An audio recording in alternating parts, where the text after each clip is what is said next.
ಎಲ್ಲರಿಗೂ ನಮಸ್ಕಾರ ಸ್ನೇಹಿತರೆ.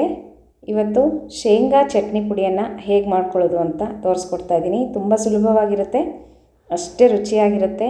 ಉಪ್ಪಿಟ್ಟಿಗೆ ಅನ್ನಕ್ಕೂ ಸಹ ತುಂಬ ಟೇಸ್ಟ್ ಆಗಿರುತ್ತೆ. ಬನ್ನಿ ನೋಡೋಣ ಹೇಗೆ ಮಾಡೋದು ಅಂತ.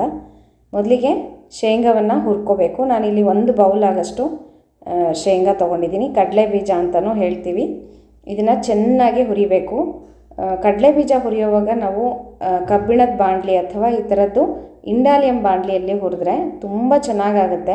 ಕಡಲೆಬೀಜ ಯಾವಾಗಲೂ ನಿಧಾನಕ್ಕೆ ಸಣ್ಣ ಉರಿಯಲ್ಲಿ ಹುರ್ಕೋಬೇಕು. ಆವಾಗಲೇ ಕ್ರಿಸ್ಪಾಗಿ ಚೆನ್ನಾಗಾಗುತ್ತೆ. ಇಲ್ಲ ಅಂದರೆ ಒಳಗಡೆ ಎಲ್ಲ ಹಸಿ ಹಸಿ ಹಾಗೇ ಇರುತ್ತೆ. ಅದಕ್ಕೋಸ್ಕರ ಹೇಳಿದೆ, ಕಡಲೆಬೀಜವನ್ನು ಮಾತ್ರ ಓಪಿಗೆಯಿಂದ ಹುರ್ಕೋಬೇಕು ನಾವು. ಮತ್ತು ಇದು ತಿನ್ನೋದಕ್ಕೂ ಅಷ್ಟೇ ತುಂಬ ರುಚಿ. ಈಗ ಕಡಲೆಬೀಜ ಎಲ್ಲ ಹುರಿದಾಯಿತು. ಇದೇ ಬಾಣಲಿಗೇನ ನಾನು 1 ಚಮಚ ಆಗಷ್ಟು ಜೀರಿಗೆಯನ್ನು ಹಾಕ್ತಾಯಿದ್ದೀನಿ.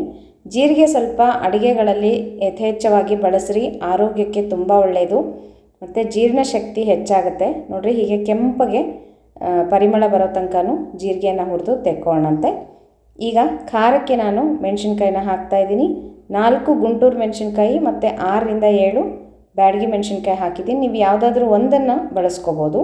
ನಾನು ಖಾರಕ್ಕೆ ಸ್ವಲ್ಪ ಗುಂಟೂರು ಬಳಸ್ತಾ ಇರ್ತೀನಿ ಆಗಾಗ. ಈ ಪುಡಿಗಳಿಗೆ ಹಾಕಿದಾಗ ಮಾತ್ರ ಖಾರ ಚೆನ್ನಾಗಿರಬೇಕು, ಅವಾಗೆ ರುಚಿ ಇರುತ್ತೆ. ಹೀಗೆ ಒಂದಷ್ಟು ಪುಡಿಗಳನ್ನು ನಾವು ಮಾಡಿ ಇಟ್ಕೊಂಡ್ರೆ ಯಾವಾಗಾರು ಒಂದು ಸಲ ನಾವು ಅನ್ನಕ್ಕೆ ಏನೂ ಇಲ್ಲ ಅಂದ್ರೂ ಈ ಪುಡಿ ಹಾಕ್ಕೊಂಡು ನಾವು ತಿನ್ಬೋದು ಅನ್ನಕ್ಕೆ. ಇದು ಪುಡಿ ಇದೆಯಲ್ಲ ತುಂಬ ರುಚಿ ಇರುತ್ತೆ, ಅನ್ನಕ್ಕಂತೂ ಘಮ ಘಮ ಅಂತ ಇರುತ್ತೆ.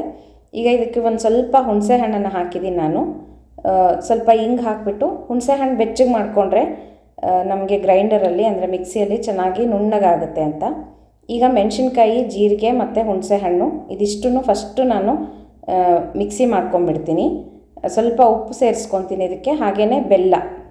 ಇದು ಬೆಲ್ಲ ಹುಣಸೆ ಹಣ್ಣು ಹಾಕೋದ್ರಿಂದ ಚಟ್ನಿ ಪುಡಿ ತುಂಬ ರುಚಿ ಇರುತ್ತೆ. ಸ್ವಲ್ಪ ಹುಳಿ ಹುಳಿ ಸಿಹಿಯಾಗಿರುತ್ತಲ್ಲ, ಅದಕ್ಕೋಸ್ಕರ ಸ್ವಲ್ಪ ಉಪ್ಪನ್ನು ಹಾಕ್ತಾಯಿದ್ದೀನಿ ರುಚಿಗೆ. ಇದನ್ನು ಫಸ್ಟು ನಾನು ಮಿಕ್ಸಿ ಮಾಡ್ಕೊಂಡ್ಬಿಡ್ತೀನಿ, ಆಮೇಲೆ ಕಡಲೆ ಬೀಜ ಹಾಕೋಣ.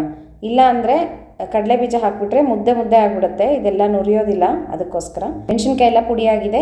ಈಗ ಕಡಲೆ ಬೀಜ ಹಾಕ್ಕೊಂಡು 1 ರೌಂಡ್ ತಿರುಗಿಸ್ಕೊಳ್ಳೋಣಂತೆ.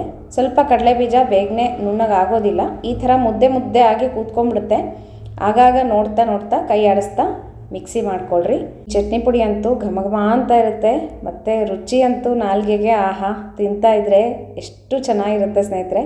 ಅನ್ನಕ್ಕೆ ತುಪ್ಪ ಹಾಕ್ಕೊಂಡು ಕಲಿಸ್ಕೊಂಡು ತಿಂದು ನೋಡ್ರಿ, ತುಂಬ ರುಚಿ ಇರುತ್ತೆ. ಹಾಗೆ ಉಪ್ಪಿಟ್ಟಿಗೆ, ಅವಲಕ್ಕಿಗೂ ಸಹ ತಿನ್ಬೋದು.